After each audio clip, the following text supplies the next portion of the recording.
ሰላም ዩቲዩብ እንዴት ናችሁ?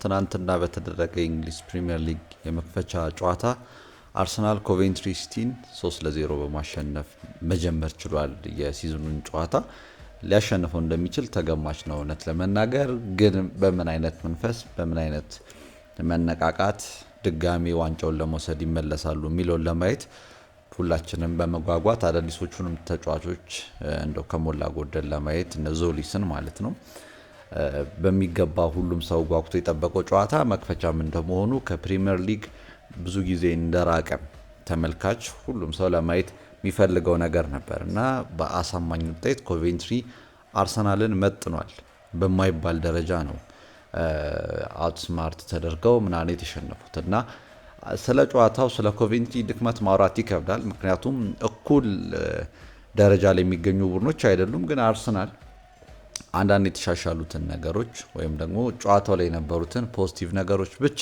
ምንም ሳናረዝመው አጠር አድርገን እንመልከት እስቲ እና እናንተ ዩቲዩቡን ቻናሉ እንዲያድግ ላይክ፣ ሼር፣ ሰብስክራይብ ብታደርጉት በጣም ደስ ይለኛል። እስቲ እንቀጥል።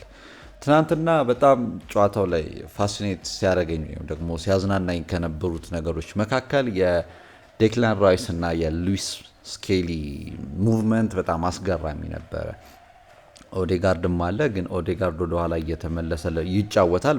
ግን ሁለቱ ጥምረቶች ወይም ደግሞ አንድ ላይ አጋር የነበሩት ስኬሊ እና ራይስ ነበሩ። ራይስ ዲፕሊ ኳሱን ቢልድ ለማድረግ ሲሞክር፣ ስኬሊ ደግሞ በብሎኮች 4-4-2 ነበረ ኮቬንትሪ ሲቲ በእነሱ መሀል የሆነ ኳስ ለመቀበል የሚሞክሩበት ሁኔታ አለ።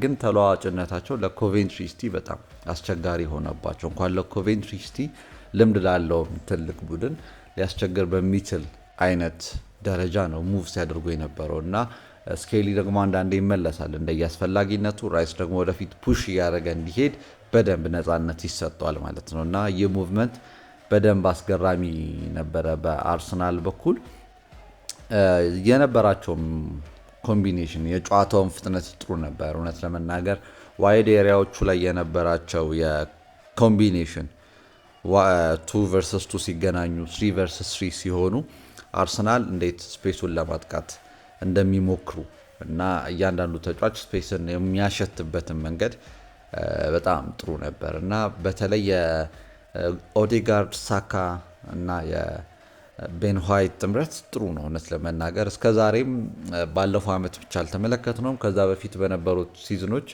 አርሰናል የቀኝ ሳይዱን በደንብ ወጥሮ ተጫውቷል የሚባለው እነሱ ሲኖሩበት ነው። በእርግጥ ቲምበርም ያንን ነገር ብዙ አጎደለ ባይባልም ግን ቲምበር ይበለጠ አንደርላፕ ማድረግ ላይ የሚያተኩር ሳካን ይበለጠ ተች ላይን ዊንገር ያደረገ ነበረ የአርቴታ እቅድ የነበረው አምና እንደምታስታውሱት እና አሁን ላይ ቤን ዋይት ለሳካ ይበለጠ እኔ በምቾት ደረጃ ስመለከተው የተሻለው ተጫዋች ይመስለኛል። እንዲሁ በእርግጥ ቲምበር ዲፌንሲቭሊም በጣም ሶሊድ የሆነ ተጫዋች ነው። ነገር ግን ይሄ ቴሌፓቲክ አንደርስታንዲንግ የሚባለው በሶስቱ ተጫዋቾች መካከል የነበረው ቆይታ በኦዴጋርድ በሳካ እና በቤን ዋይት አማካኝነት የነበረው ጥምረት የቆየ እርስ በርስ ብዙ አብረው የተጫወቱ ከመሆናቸው የተነሳ ጥሩ ሲዝኖችንም ደግሞ በጋራ ማሳለፍ የቻሉ ተጫዋቾች ስለሆኑ የነሱ መንገድ በደንብ ኢፌክቲቭ እንደሆነ በተለይ በማጥቃቱ በኩል የሚሰጠው ጥቅም አርሰናልን ወደፊት ሊወስድ የሚችል መሆኑን ትናንትናም ቢሆን በደንብ አስመልክቶናል እና የነበራቸው ሙቭመንት ጥሩ ነው። እነ ሳካ 100% ናቸው ለማለት ያስቸግራል። እውነት ለመናገር ጥሩ ነው ትናንትና፣ ግን ከዚህም በላይ መሻሻል የሚችል የፐርፎርማንስ ሊሆን እንደሚችል ገና ጌሙን በደንብ አዳፕት ማድረግ ላይ ምናምን ትንሽ የፊትነስ ችግር እንግዲህ ሊኖረው ይችላል ብዬ ገመትኩኝ። ምክንያቱም ጥሩ ነው የተጫወተው፣ ግን ሳካ በሚታወቅበት ሌቭል ነው ደግሞ ሙሉ በሙሉም የሚባል ነው ለማለት ያስቸግራል። ሌሎቹ ቶፕ በሚባል አጫወት ነው ሲጫወቱ የነበረው እና ኦዴጋርድ ሌሎቹም እና የመጀመሪያውን ጎል የኮቬንትሪ ተጫዋች አልፋለሁ ብሎ በሚሞክርበት ሰዓት ነው እንግዲህ ኳሱን ከዞሊስ መቀበል የቻለው። ከዛ በኋላ ካላፊ ወዲህ በጥሩ ሁኔታ ከሃቨርስ አቀበለው። ሃቨርስ ጥሩ አድርጎ ጨረሰው ማለት ነው እና የነበራቸው ነገር በጣም ጥሩ ነው። ክሪስቶስ ዞሊስ አስገራሚ ተጫዋች፣ በጣም ኤፊሽንት የሚባል ዊንገር ብቻ ብላችሁ ልትደመድሙት የማትችሉት እንደፈለገ ሮቴት የሚያደርግ እንዴት ነው ፍሉይዲቲ ያለው ተጫዋች ነው። አንድ ቦታ ላይ ብቻ የምትጠብቁት ሳይሆን በጣም በመንቀሳቀስ ለተጋጣሚ ቡድን ኬዎስ የሚፈጥር በጣም ዳይሬክት የሆነ በዛ ላይ ሰልፍለስ የሚባል አይነት ተጫዋች፣ አላማው እንዴት ተደርጎ ጎሉ ይገባል የሚል ነው እንጂ ራሱን ብቻ ሻይንም አድርጎ ለመጫወት የሚያስብ እንዳልሆነ እንግዲህ የመጀመሪያ ዴቢው ጨዋታ ስለሆነ ሊሆን ይችላል አላውቅም። ግን የታየው ነገር በጣም በጥሩ ሁኔታ ነው ነገሩን ማካሄድ ሲችል የነበረው እና ሙቭመንቱ በጣም አስደማሚ ነበር። ከግራ ወደ ቀኝ እንደውም የቀኝ ሳይድ ላይ በደንብ ስመለከተው ሁሉ ነበር። ሃንግሩ በጣም አስገራሚ ነው። ኳሱን ለመቀበል ያለው ፍላጎት ምናምን እና በጥሩ ሁኔታ አርሰናልን ሊያገለግል የሚችል ተጫዋች እንደሆነ እንዲሁ ልትገምቱ ትችላላችሁ። ሌላው ማጥቃቱ ላይ የጨመሩት ነገር ዳይሬክትነስ ነው። ምንድን ነበር ሲያደርጉ የነበረው? አምና እንደምታስታውሱት ሊሰጡ የሚችሉ ኳሶችን ፊት ለፊት አንድ ተጫዋች ቢኖር እንኳን አርሰናል የበለጠ ጥንቃቄውን በመምረጥ ታክቲካል ይሁን ወይስ ደግሞ የተጫዋቾቹ ራሱ የጌም አንደርስታንዲንግ ሌቭል ይሁን በሚል በጣም በሚያወዛግብ ሁኔታ ነበር አርሰናል ወደ ጎን ኳሶቹን በማውጣት ሲጫወት የቆየው። አሁን ግን ይበለጠ ወደፊት በመውሰድ እንደውም ለዚህ ጥሩ ማሳያ የዴክላን ራይስ ሶስተኛው ጎል ሲገባ ጥሩ አድርጎ ነበረ። ሳይድዌይስ ሊሰጡ የሚችሉ ኳሶች በደንብ ነበሩት። ነገር ግን እሱኛውን መንገድ ትቶ ነበረ ቀጥታ ሴንትራሊ ፕሮግረስ እንዲያደርግ ማድረግ የቻለው ኳሱን። ስለዚህ አርሰናል አሁን ይበለጠ የተላቀቀ ነፃነት ያለው ቡድን እንደሆነ ማሳየት በሚችል መልኩ ነው ትናንትና ራሳቸውን መግለጽ የቻሉት። አሁን ፕሪሚየር ሊጉን እናምጣ በሚል ጫና ውስጥ ሳይሆን ፕሪሚየር ሊጉን ዲፌንድ የማድረግ አቅም ያለን ቡድን ነን የሚለውን ወደ ማሳየቱ ወደ ሌላኛው ምዕራፍ ከፍ ያለ ቡድን መሆኑን ጨዋታው በእርግጥ አንድ ነው። በዚህ ሳምፕል ሳይዝ ተወስዶ ሙሉ በሙሉ አይደመደምም። ግን ከታየው ነገር ብቻ ስለሆነ የሚወራው በዛ ፍሪኩዌንሲ ላይ በዛ ሙድ ላይ ያለ ቡድን እንደሆነ እንድትመለከቱ ያደርጋችኋል እና አርሰናል ዋንጫውን ለመውሰድ የሚገድበው ነገር ብዙ እንደሌለም ማሳያ ነው። ምክንያቱም አንዳንዴ ቶፕ የሆነ ቡድን በቀጣዩ ዓመት ፌል ያደርጋል። ብዙ ምክንያቶች አሉ። ስኳድ በብዙ ተጫዋቾች የመተካት ነገር የሚኖር ከሆነ በተለይ ይሄ ስፓይኑ ይባላል አይደለ? ይሄ መሀል ለመሀል አከርካሪውን ይዞ ተከላካይ፣ ሚድፊልድ፣ አጥቂ እንደዚህ የምታስወጡ ከሆነ ዋናውን የቲሙን አከርካሪ ነካችሁት። ስለዚህ ይሄ ቡድን ደግሞ ለማንሳት ይቸገራል።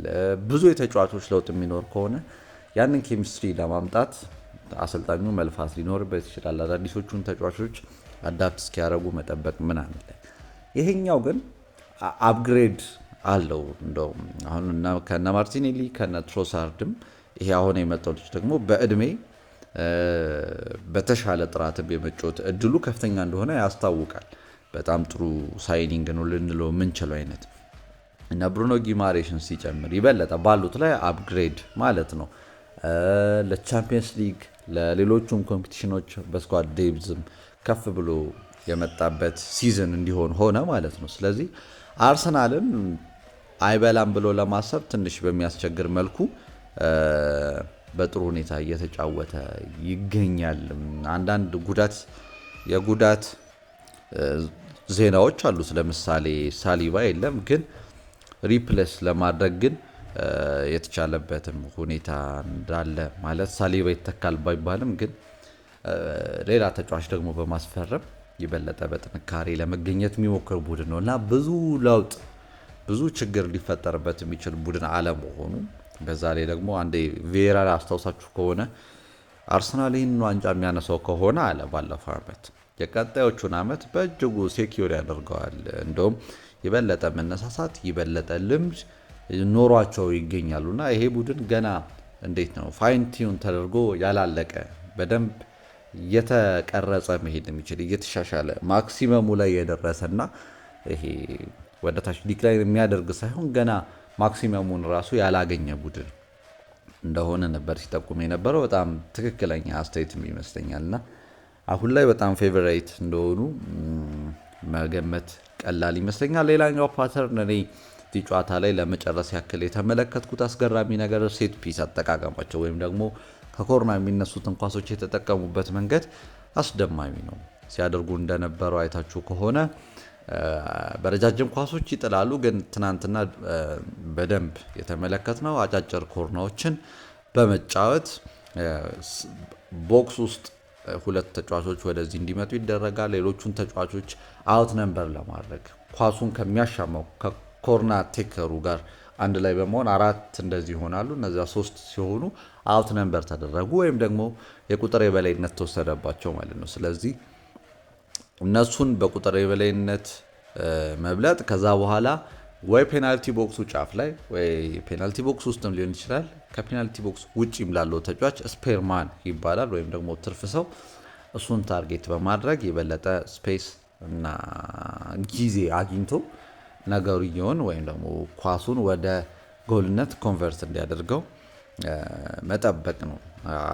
ትናንትና የተመለከትነው በአንድ በሁለት አጋጣሚ አንድ ክሪስቶዞሊስ ተከላካዩ ክሊር ያደረገበት፣ አንደኛው ደግሞ ዴክላን ራይስ በጥሩ ሁኔታ መቶት ለጥቂት ሊገባ ብሎ የወጣ ኳስ ነበር እና አርሰናል በብዙ መንገድ እንዴት ነው የበላይ ሆኖ የጨረሰበት ጨዋታ ነው። ኮቬንትሪ አዳጊ ነው እንግዲህ ከአርሰናል ጋር መጀመሩም ችግር ይፈጥራል። እውነት ለመናገር የአውሮፓ ምርጥ ቡድን ከሚባለው ጋር የመጀመሪያውን ጨዋታ ሲጀምሩ በዚህ መልኩ መጀመር በእርግጥ የሞራል ስብራት ምናምን ይኖራል ብዬ አላስብም። እኩልም እንዳልሆኑ እነሱም ያውቃሉ እና ነገር ግን ያው መሸነፍ በራሱ የሚፈጥሩ አንዳንድ ችግሮች ካሉ ተጽዕኖ ሊያሳድርባቸው ይችላል። ለአርሰናል ግን የበለጠ መነቃቃት የሚፈጥር ጨዋታ ሆኖ ያለፈ ይመስለኛል። እናንተ ደግሞ የታያችሁን ኮመንት ላይ አስቀምጡልኝ።